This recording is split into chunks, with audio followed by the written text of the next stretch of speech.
A Korean War veteran who fought for our country is now fighting our government. He says he has been caught up in red tape, military red tape, for the past 58 years, trying to collect money he was promised during his honourable discharge. The amount is not a lot, but he says that's not the point. CTV's Gord Kurbis reports.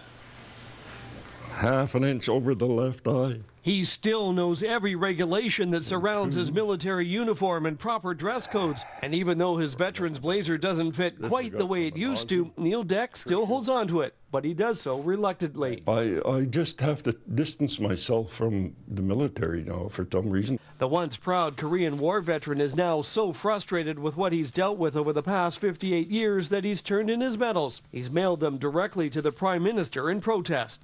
Just an apology that somebody made a mistake back then, and it wasn't me. I just obeyed orders. I was a soldier.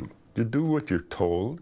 Neil Deck served 3 years in the Canadian Army, first as a private and then as a corporal, and just escaped being killed in Korea. When he was discharged in 1954, he was told he would be compensated for whatever uniform and supplies he turned in. They told me there that I could take any of the clothing I wanted, and any clothing I didn't want, I could leave behind, and that I would get paid for it. It was $176.25.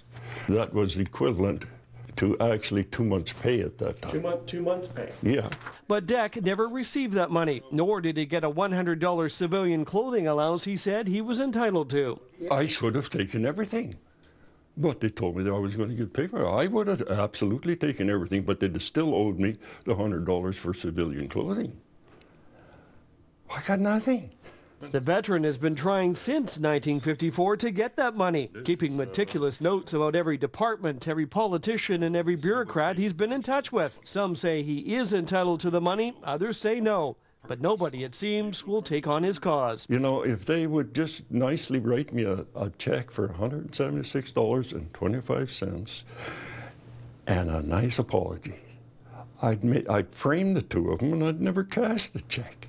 The 78-year-old says returning his medals to Stephen Harper and our television interview is his last hope. You don't even really want the money? No, not anymore. I mean, what is that, $176? But it was a lot that time, and that put me through some really hard times. Deck is now searching out other Korean vets who may have had similar problems to see how they made out. Gord Kurbis, CTV News, Courtenay.